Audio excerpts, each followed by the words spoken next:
An overwhelming sign of sorrow and support as people lined the streets of Wayzata.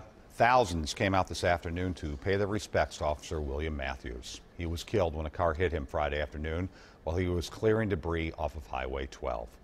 Today, law enforcement members from all across the country stood alongside friends and family and neighbors in a sea of blue.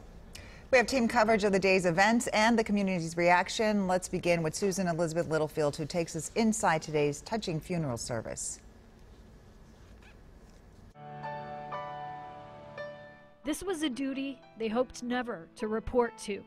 1,900 men and women in uniform came because he is gone. On September 8th, 2017,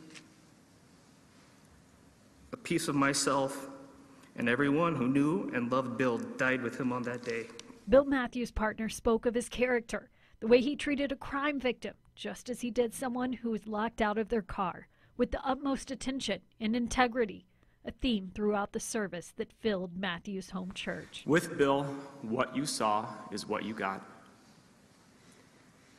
Bill Mathews was about the most genuine person I've ever met in my entire life.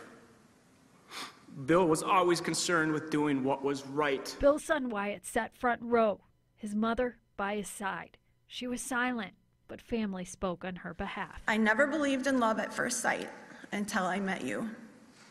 You were so compassionate, patient, and kind. I knew from our first date that I needed you in my life forever.